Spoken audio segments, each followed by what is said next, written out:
Welcome, everyone, to another episode of the New Liberal Podcast, part of the Center for New Liberalism. I'm your host, Jeremiah Johnson, and today we are talking about Trump's tariffs. We are talking about the wild ride that we have been on, frankly, for the last week, what it means, where we go from here with the nation's economy. Are we going to be slipping into recession? Why on earth would Trump do all of this? Is there some sort of master plan behind it? What's going to happen? We're going to be covering all of that in this episode as we reflect back on a wild week and try to figure out what's to come. As always, I want to say thank you for listening. If you want to support the podcast, if you want to support our mission to kind of push back against these, frankly, insane tariffs that may send us into a recession and destroy the economy, if you want to support our work, then you can do so by going to cnliberalism.org and becoming a member of the Center for New Liberalism. Let's get into the episode.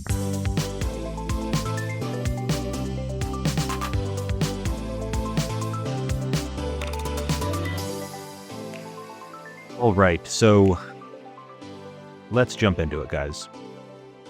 About a week ago, on April 2nd, Donald Trump declared what he has called Liberation Day. And America, it seems, has liberated itself from economic growth and liberated itself from leadership of the free world. What Trump called Liberation Day is essentially when he announced massive new tariffs on nearly every country in the world, completely upending the global trade order. And the ways that he did this are, frankly, they're almost too stupid to believe. Economists have known for hundreds of years that free trade is good and tariffs are bad.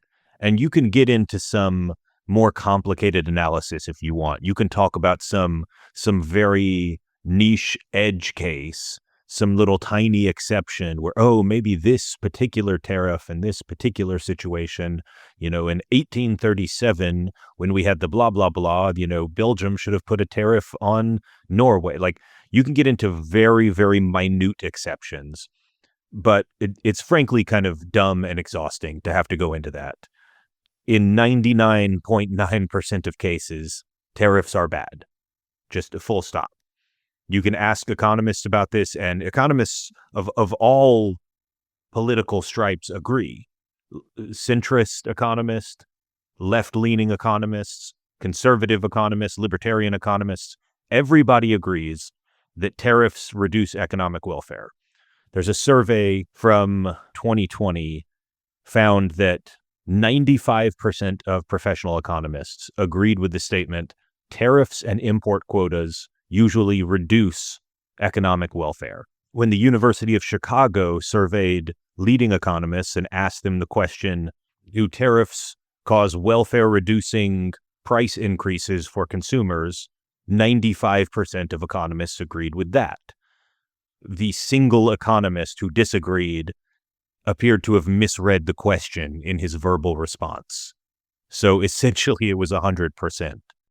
Economists were asked not in the abstract, but in the specific about, for instance, steel tariffs. Would the gains from tripling the tariffs on steel outweigh the losses? Only 4% said they agreed that the gains would outweigh the losses. The rest, 96%, said they disagreed. You can do this over and over and over. Tariffs are stupid policy. Nobody wins with a tariff. A tariff is shooting your own foot with the hope that maybe the bullet will ricochet out of your foot and hit the other guy. It's just one of the dumbest policies imaginable.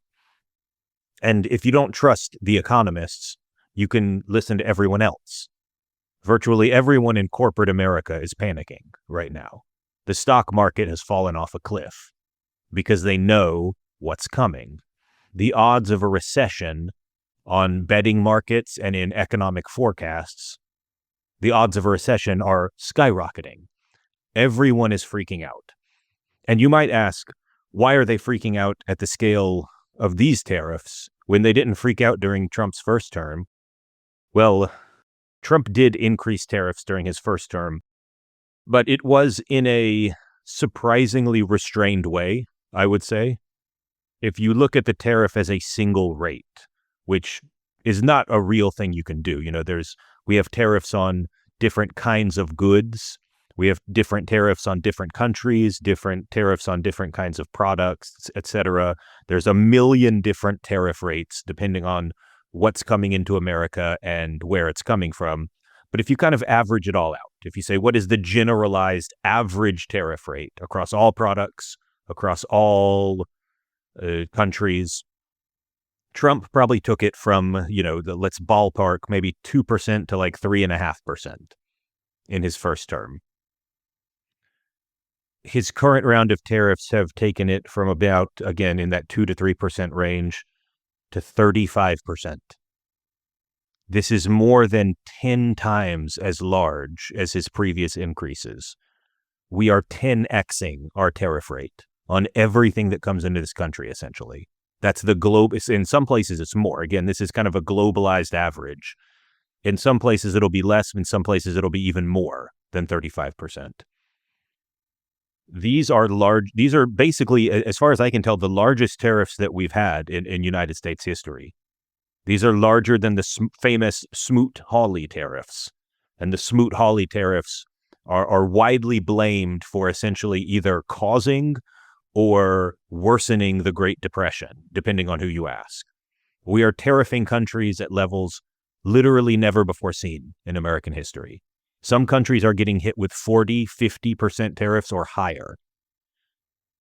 And the impact is going to be terrible. Tariffs are going to drive inflation higher. They're going to make your cost of living more expensive. The things you buy will go up. And it's not just, by the way, things from other countries. This is not just an instance of, oh, well, if you buy American, then you're not going to have to worry about it. Now, that's stupid. Half of our imports to the United States, fully half of our imports, are inputs that are used in things we make. Things that are used in American manufacturing and American business. And so even if it's made here, some of the components come from somewhere else. Some of the raw materials come from somewhere else. And even if they don't, you know what happens when every foreign car gets more expensive? When every Toyota and every car made in Canada or Korea or Japan or Mexico gets more expensive? Well, the people who make them here can raise their prices too because they don't have any competition. If there are two options to buy a toaster, you've got the American toaster company and you've got the foreign toaster company. And all of a sudden, the foreign one has to jack up their prices by 200% because of the tariffs. The American company is also going to jack up their prices because what are you going to do about it? Because all of their competition has been destroyed. So they don't face any, competitive pressure anymore. So of course they're going to raise prices. This is going to, jack up the cost of everything. And ultimately it's going to kill economic growth. It's going to kill small businesses. It's going to kill our supply chain. This is the largest middle-class tax increase in American history. And the shame of it all is that it's not even going to have the supposed effect that some of the people talking about the tariffs claim it will have.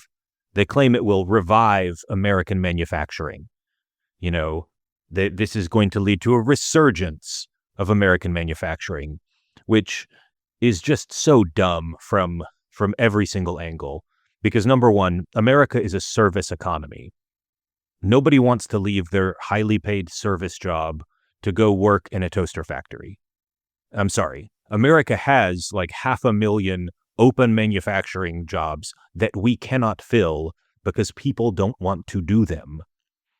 Nobody wants to work in factories anymore because working in a factory sucks. And you don't get paid that much, even under the supposed good conditions we're talking about. People would rather do highly valued service jobs. They'd rather work in entertainment or the arts or finance or media or whatever. There's 100,000 things you can do other than working in manufacturing.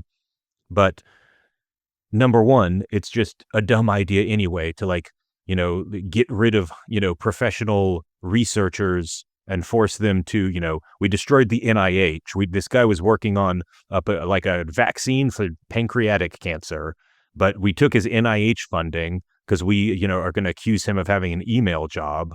And now he's going to work in a factory screwing iPhones together. Like, that's the part of the value chain you don't want to be in. We have graduated beyond that. Why are we trying to get back iPhone assembly and toaster production? I don't care if my microwave comes from Vietnam. That's great. Why should we build microwaves here? Does it matter that we build microwaves here instead of Vietnam? We're already at full employment. So all we're going to be doing is not adding new jobs. We're going to be shifting jobs from the service sector to manufacturing, which makes no sense. But it won't even help manufacturing. Manufacturing is going to get decimated. These tariffs are going to be catastrophic for American manufacturing. Because again, what does manufacturing need? Inputs, raw materials and parts. And you know where we get inputs from? Other countries. That statistic I told you earlier. Half of all the imports in the United States are used to make other products. This is particularly true in, something like the auto industry. There are, in a typical car, like 10,000 different parts that are used to make a typical car. And so a company like Ford, for instance, has to source parts from hundreds or thousands of different suppliers. Across all their cars, they have thousands of subcontracting companies that build the dashboard or that build the shift stick or that specialize in creating a particular part in the engine or that manufacture the seats or the roof or the wheel or the brake, the pump. I don't know. There's all kinds of stuff. And sometimes these parts, they will be materials from China get shipped in here, and then we send them down to Mexico where something is made in Mexico, and then it's shipped from Mexico to Canada where it's incorporated into some larger thing and shipped to the United States. And these things can cross the border like 4 or 5 times before they are finally put in at the final assembly and the car is created. And now that's going to get taxed at every single stage. It's going to be catastrophic. We are committing economic harikari here, the old samurai thing where the ritual suicide, economic seppuku. And you have to wonder why. Why would they do this? What purpose does it serve? Some people think that there's secret strategies, and I regret to tell you that all of those people are wrong. There is no secret strategy. There is no grand plan. There's not even a real conspiracy you can point to. This is all just happening because Donald Trump is an idiot. It's not any more complicated than that. And this sounds like I'm, just insulting people, I'm lashing out, but I promise you, this is my fully considered opinion. After much reflection, this is just happening because he's just a dumb fucking guy. He's just a careless person. He rejects the notion of expertise as a liberal conspiracy. He doesn't understand how the world works. He doesn't care when things break. He's just a dumb bull in a china shop with stupid ideas who's now going to wreck the world economy. Now, you may want some kind of justification for this. How do we know that it's dumb? What if they have some kind of, super secret plan to make America great again? Even if I disagree with the plan, even if I think it's wrong and it won't work, surely they have a plan. That is what some people claim. They will trot out, Donald Trump is just trying to restructure, his team is trying to restructure the world's monetary system. They think that the strong dollar is blah, blah, blah, and America's status as the reserve currency is blah, blah, blah, and so we have to reset bilateral trade deficits to blah, blah, blah, and just consult this essay by this obscure thinker, and man, I don't know what to tell you. It's just wrong, and you're going to keep misunderstanding the world if you assign any kind of complex thought on this topic to Donald Trump or his team, you are going to continually misunderstand the world. And there are people out there who do this and who are constantly being surprised by what's happening. I can tell you what Donald Trump thinks about trade. I don't have to reference any obscure papers to do it. Here's what Donald Trump thinks. If America has a trade deficit with some other country, by definition, that country is cheating us and ripping us off. Now, a trade deficit is just when we buy more stuff from them than they buy from us. You know, Madagascar would be a good example here. Madagascar is an island country off the eastern coast of Africa. It is very, very poor, so it doesn't buy a lot of stuff from the United States. But the one thing that Madagascar is good at economically is vanilla. They can grow a lot of vanilla there, vanilla beans, the real stuff. And so they export a lot of vanilla to rich countries like the European Union and like America.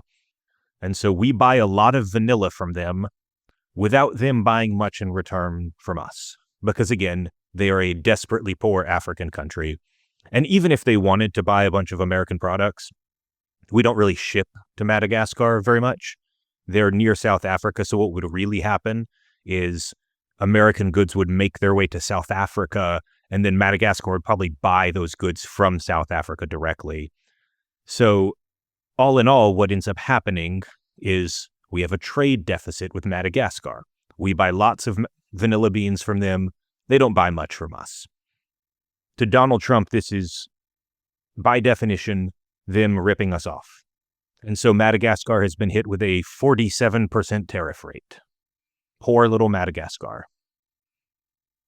He just is a very sincerely stupid guy who thinks that a voluntary transaction, Americans choosing on their own to buy vanilla beans from Madagascar, which, by the way, grows 80% of the world's vanilla. This is not even something we could do in America, really, if we wanted to. Like 95% of America is not suitable for vanilla.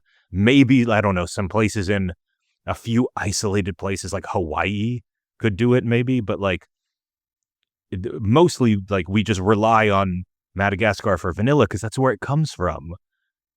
And it's not ripping us off. Like I despair at this.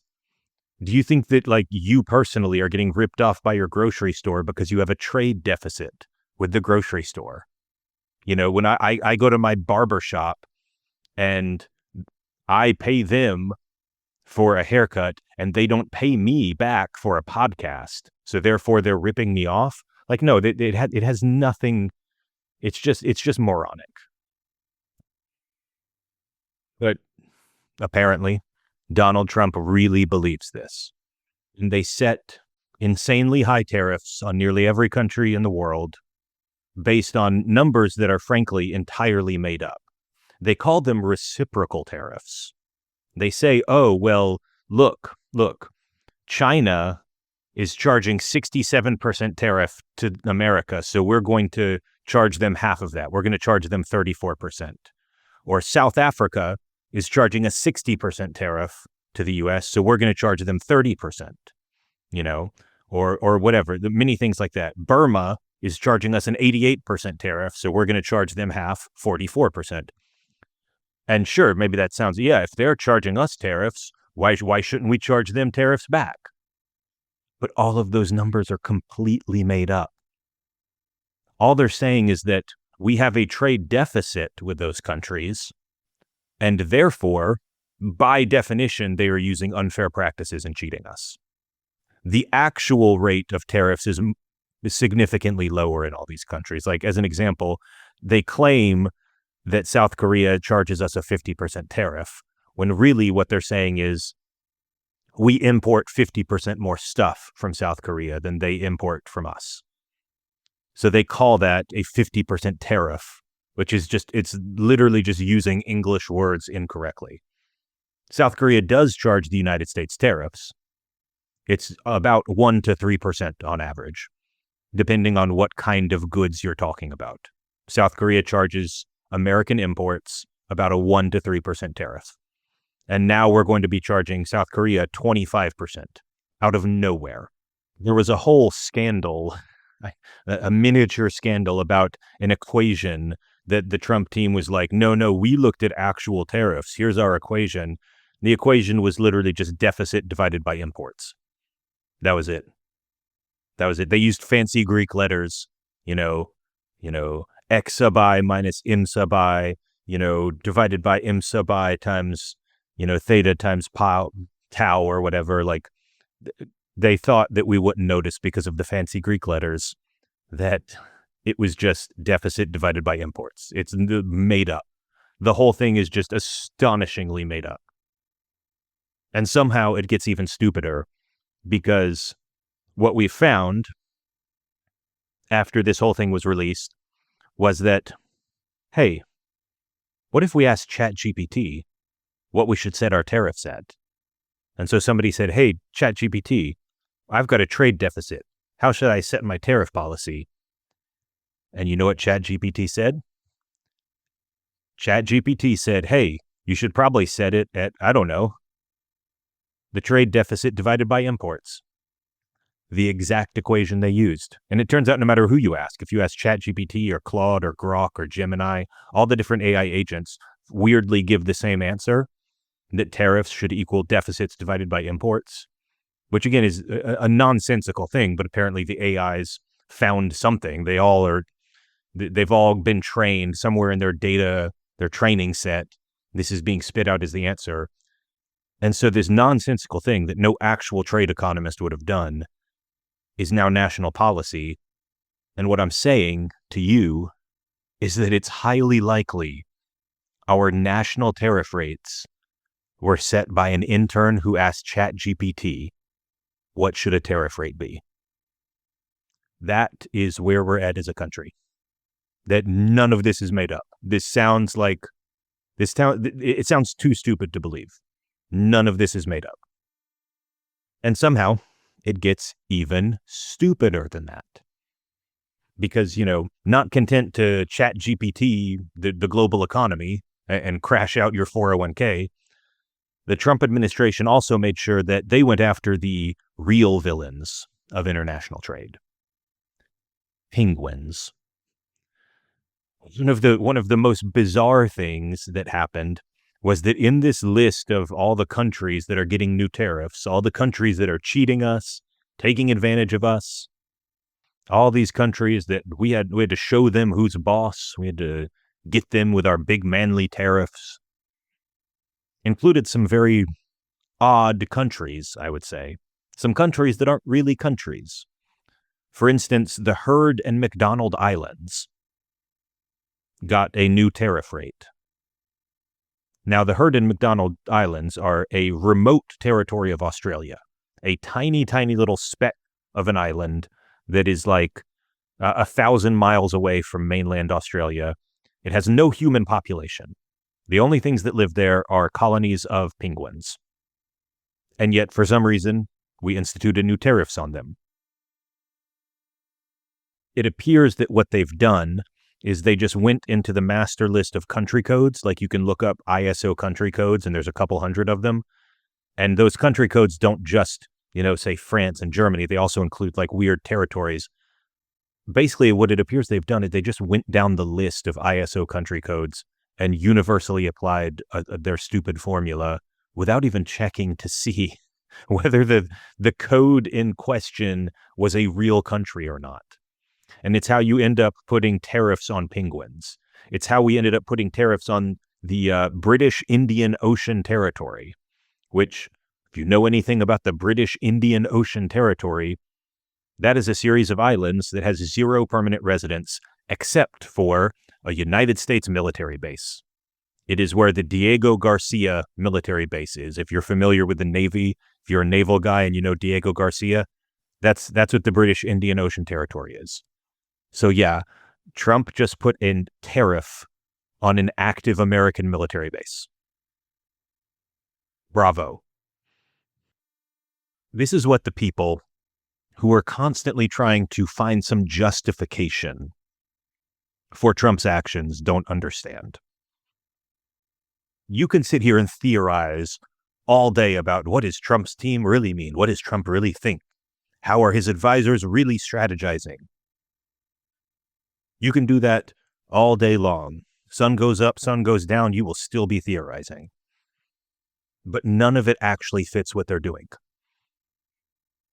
If it's about isolating China, then why are we tariffing our allies? Why are we tariffing the EU and Canada and Mexico? And for God's sake, why are we tariffing Japan and Korea and Taiwan? All the people who we want to ally with us against China, why are we hurting them? Doesn't make sense.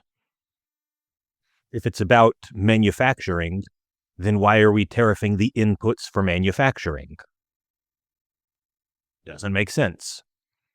If it's about, this complicated scheme of bilateral this, bilateral that, why are we putting a universal 10% tariff on everybody? Even countries that we have a trade surplus with, we're still putting a 10% tariff on them. If it's about, whatever complex theory of the international monetary system, why are we tariffing islands with penguins? Why are we tariffing active U.S. military bases? Why are we using ChatGPT to spit some stupid-ass formula that then we will follow slavishly because we don't have a mind of our own? None of it makes sense. There is no theory that can explain how stupidly they are acting. The theory falls apart when you look at their real-world actions. They're just dumb. They're just stupid people who are now in charge of the country. I wish there was a better explanation for you, but I promise you, you can look at the wide variety of things they're doing. Nothing makes sense. Sometimes they will tell you the tariffs are good in and of themselves. Sometimes they will tell you the tariffs are just a negotiating tactic. Sometimes they will tell you the tariffs are to stop fentanyl. We tariffed Canada because there's drugs pouring across the border. Every day, there's a new justification. And the reason there's a new justification every day is because all of Trump's surrogates out there in MAGA world know that there's not actually any philosophical thing behind this. Trump just thinks that trade is bad. And he especially thinks that if we buy stuff from foreign countries instead of from Americans, that we are getting cheated. That's it. It's just a dumb, stupid belief. And there's nothing else to do with it. There's an interesting theory that I don't think it's correct in the sense of being formally true and like you can make a proof about this, but I think it's interesting and it has nuggets of truth. It's one of those ideas that you accept as interesting and enlightening and partially true, suggestive of the truth, rather than like this is the universal truth, right?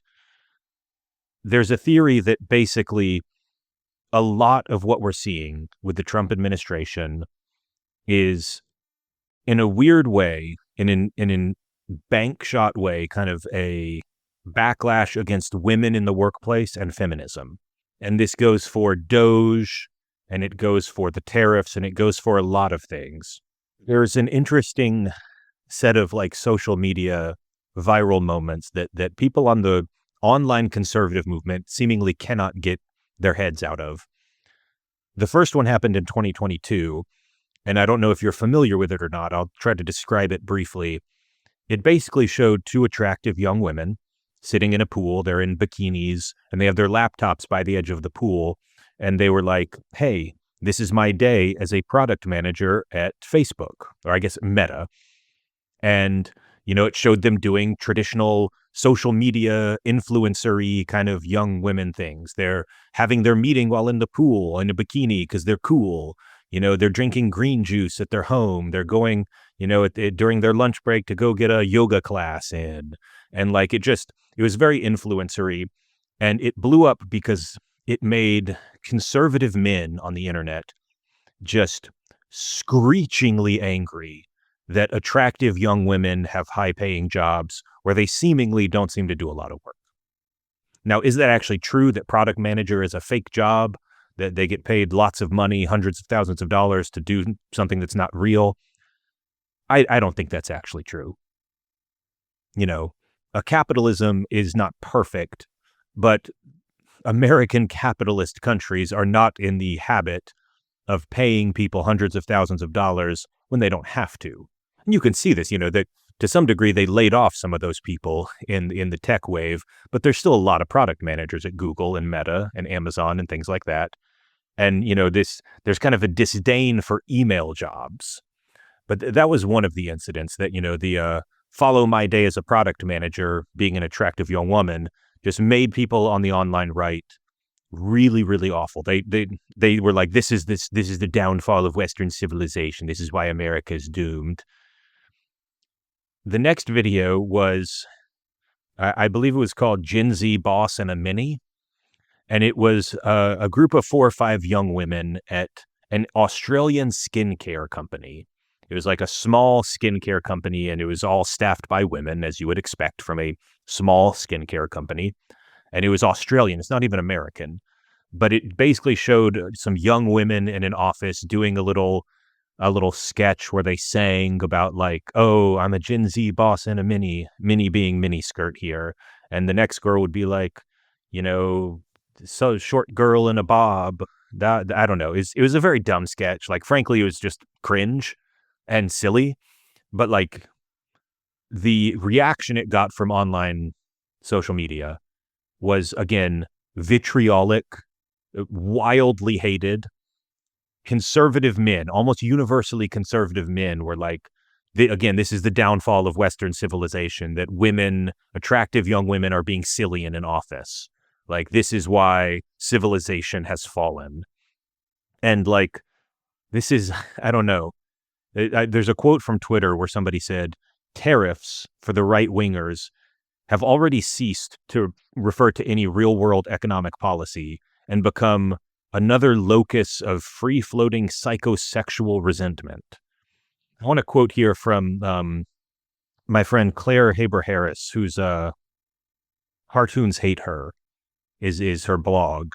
And she wrote an excellent essay about this last month, about the whole, like, is the Trump movement just about psychosexual frustration at women? And she said, a lot of men, specifically single, frustrated dudes on the right who have a negative view of women, these men have a perplexingly reverse social justice attitude towards women in the workplace. They believe women are the oppressor class, and that for some reason, women have been granted unfair degrees of privilege in the form of being hired for fun pretend email jobs. In their mind, almost every working woman has an email job, specifically one that provides no value and that is not available to men. And like, I think there's really something to this, where the Trump administration's whole thing seems to be tied into, a sort of return to macho-ness, return to masculinity. We're all going to work in the factory because that's a real job. There are, people going on Fox News saying that, like, we have a crisis in masculinity and tariffs are the solution. This is not something I'm making up, by the way. This is really what happens on Fox News. Jesse Waters looks straight into the camera and says, America doesn't have real men anymore, and that's why we need tariffs. There was a commentator named Batya Ungar-Sargon on Fox arguing that actually the collapse of the global economy might be good if it helps fix our crisis of masculinity. Like, it's just weird stuff coming from the manosphere right. Like, what the hell are they even talking about? Now, luckily, that is that's the line of thought that seems to exist in a lot of, like, the deep MAGA, the real lunatic fringe, like dead end Trump or die kind of people. But for maybe the first time, we are starting to see some conservative defections from a major Trump policy. I think this actually started even before the tariffs. We started to see some people starting to leak out, starting to say, I'm not sure about what's going on here. I'm not sure about what's going on here in the second Trump administration. You have people like Joe Rogan who, started vocally questioning the whole Trump deporting immigrants to El Salvador's, torture prison. I think actually Ann Coulter did the same thing, which is insane. You had uh, the conservative subreddit r/conservative was very upset by reports that Trump is looking into running for a third term. You have all sorts of people who are very critical of the Signalgate controversy, where they leaked war plans to a journalist. But what had been kind of this little trickle of disapproval since the tariffs has really turned into more of a steady flow. Just to run off a couple here, like Republican pollster Patrick Ruffini called the tariffs insanity. Rod Dreher has been critiquing Trump over and over and over on the tariffs and several other things. Richard Hanania, after voting for Trump, is now calling him and his entire movement a bunch of morons. James Lindsay is picking fights with other conservatives. Jim Cramer, the CNBC host, Jim Cramer, who told people to vote for Trump if they cared about their paycheck. Now he says he feels like a sucker. There are basically just a lot of right-wing influencers and media figures who are now starting to nervously disagree with the president. But it's not just limited to them. There are an increasing number of Republicans in the Senate especially that are sounding the alarms and are willing to vote against Trump's tariffs. I think at this point there's a resolution in the Senate to take the tariff power away from Trump that has 7 Republicans willing to go for it. And this is new for Trump. Tariffs are one of his signature policies. And so, it's new that there are, not a tidal wave of defections right now, but there are some. And if the chaos in the markets here, if the stock market keeps plunging, if it looks like we're heading into a recession, that trickle of disapproval from Republicans is going to turn into a tidal wave. It'll turn into a flood. There are a couple things I think you take away from this. I think, there's only so far you can go down the chain of just everything is biased and rigged and fake news. The experts are fake news. Don't trust them. Well, yeah, conservative voters are highly anti-elite. Anti-elitism is a big thing. So sure, don't trust the experts. The media is telling you things, but they're rigged and biased. Well, okay, again, they might follow you there. Especially if they're stuck in conservative media, Fox News and podcast world. But if you tell them the stock market is rigged and biased and fake news, and just trust in Trump, ignore that number going down, that appears to be the point where you lose people. It's kind of impolite to point this out, but a lot of people are just bad people. A lot of people are selfish jerks who really only care about things that affect them personally. They don't give a shit if horrible things happen to immigrants. If some Venezuelan refugee gets sent to an El Salvadorian torture camp for no reason, whatever. And they don't care. They don't spare a thought for trans people or poor people or anyone who isn't them. They don't know what the CFPB is, so they don't care that Doge destroyed it. But everybody buys things. Everybody likes to buy stuff. And close to everybody has stocks or has a job, or you have a spouse or your parent or somebody who has a job or stocks. And so everyone feels it when the market crashes. If the price of living goes up and your 401k goes down, everybody feels it. And the first Trump presidency had lots of bad stuff, guys, but it's important to acknowledge that for a lot of people, it was a fundamentally normal time. Stocks went up, the economy was strong, people had good jobs, life was good for many people. Trump 1.0 was just kind of like that in some ways, and Trump 2.0 does not appear to be shaping up that way. MAGA may be finding out that you can't hurt that many people without them finally waking up.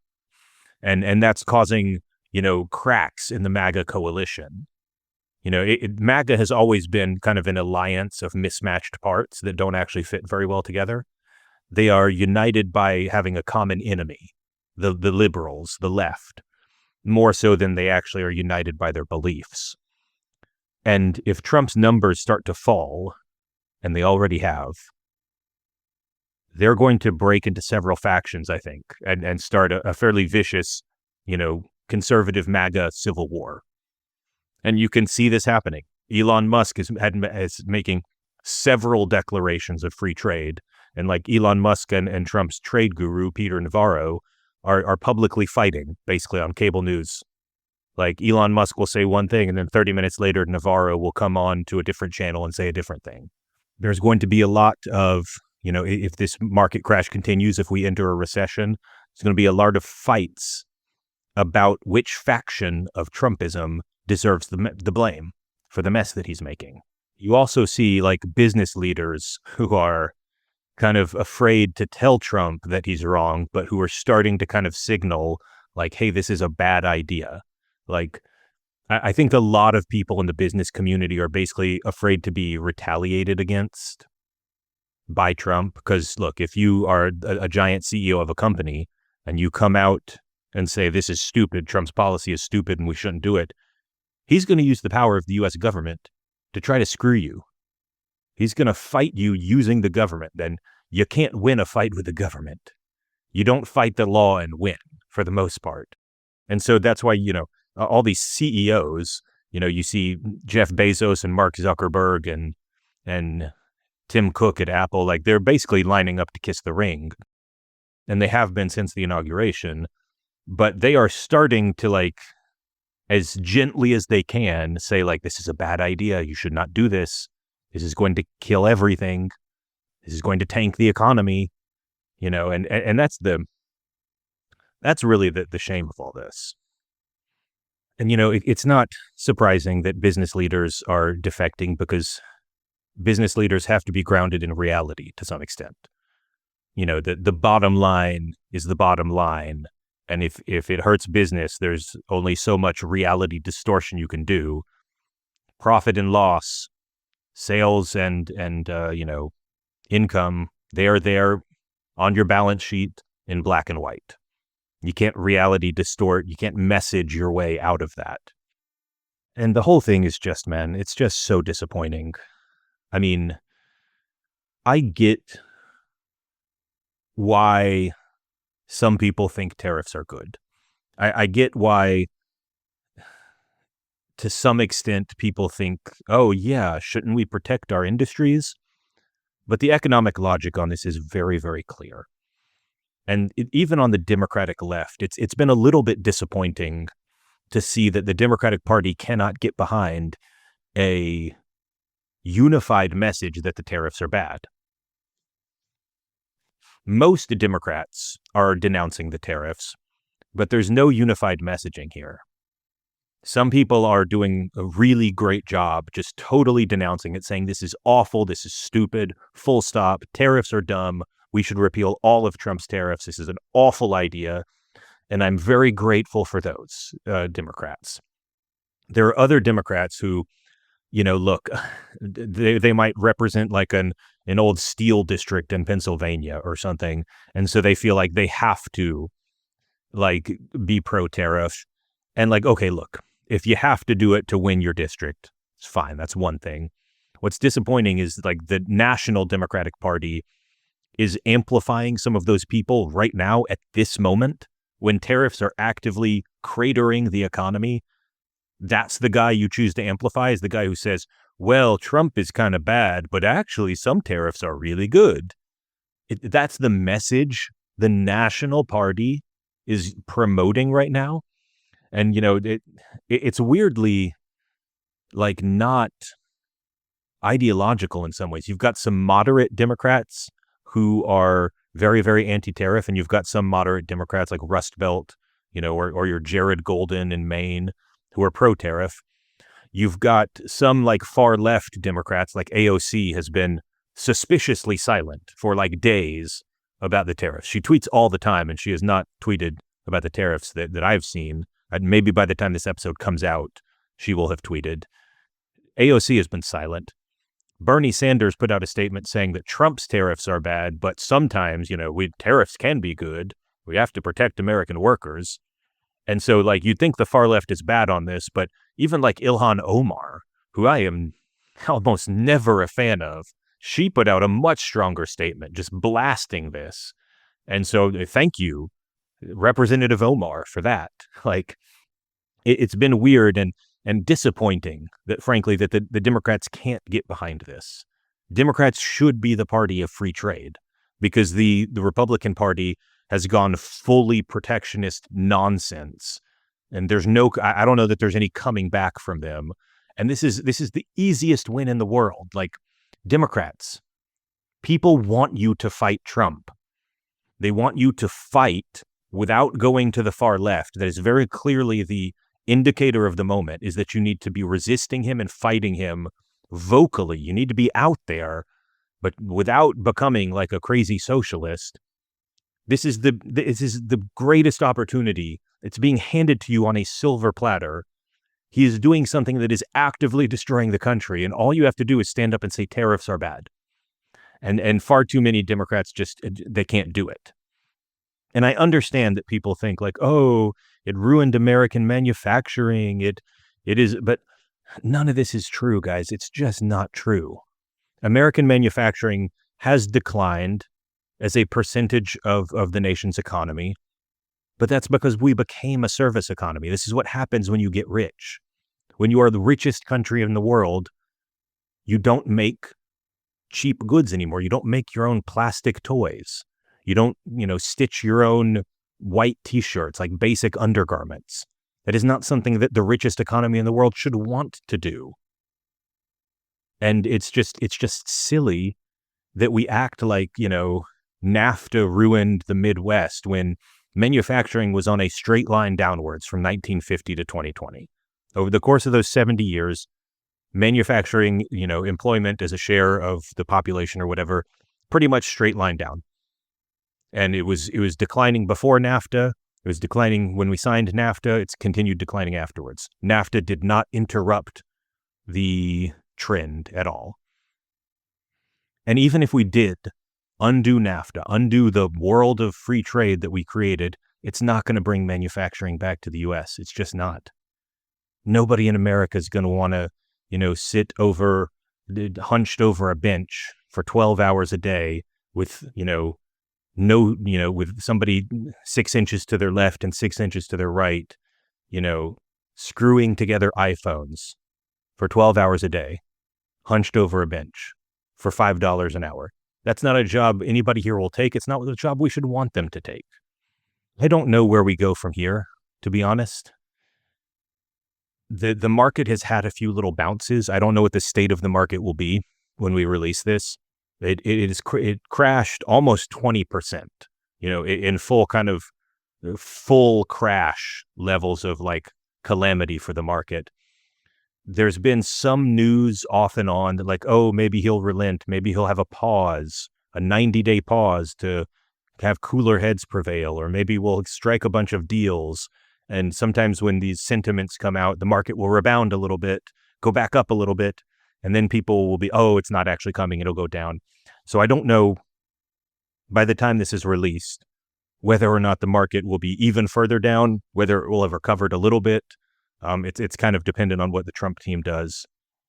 There's some signs that Trump in the past has been kind of, he responds to markets and the pain that they feel. He does not like to see the stock market go down. And if it goes down in supposed response to something he did, then he will roll it back. So it could be the case that maybe he's going to strike some relatively like nonsensical air quote deals with other countries, and he'll get to roll the tariffs back. And the deal won't actually be much of anything, but it'll allow him to claim a win, and then things will go back to normal. But I also wouldn't be shocked if he doesn't do it this time, because he has put so much of himself into this. Like, he made a big public stand. And so, like, he would lose a lot of face if he just rolls back the tariffs. He would, it would be highly embarrassing for him. The real shame of all this is that this is not, an abstract conversation. The stock market crashing is not just numbers on a page. This is going to affect real people in a real way. And, when the stock market crashes as much as it currently has crashed, virtually every time that's happened, we've lost 20% of the stock market, 15 to 20%. I forget exactly the exact number. When it crashes that much in less than a week, virtually every time that's ever happened, we're entering a recession. And what does a recession mean for real people? It means they lose their jobs. It means that people's savings are going to go away. Their retirement numbers are going to, crash. And so they're going to have to work longer until they retire. Some people are going to miss rent because their savings ran out and they lost their job. Children are going to go hungry because of this. Small businesses are fail. People's life projects are going to fail because Trump is just a dumb guy who believes stupid things, and we have an idiot running the country. He's just a dumb,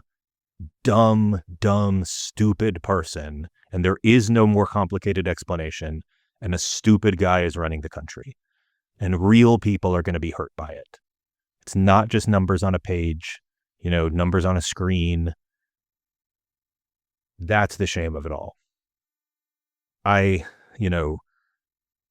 certainly hope that we make it out of this okay, but at this point, I'm not optimistic. The odds of a recession, according to online prediction markets, are currently north of 60% in 2025. And, I'm worried about my own job. I'm worried, if a recession hits, what's the first thing people are going to cut? Maybe they're going to cut support for podcasts and blogs. And that's what I do now. And certainly, I hope that I'm going to be okay. I worry about my family's jobs. A lot of my family has jobs in areas that could be impacted here. If consumer spending goes down, if international trade goes down.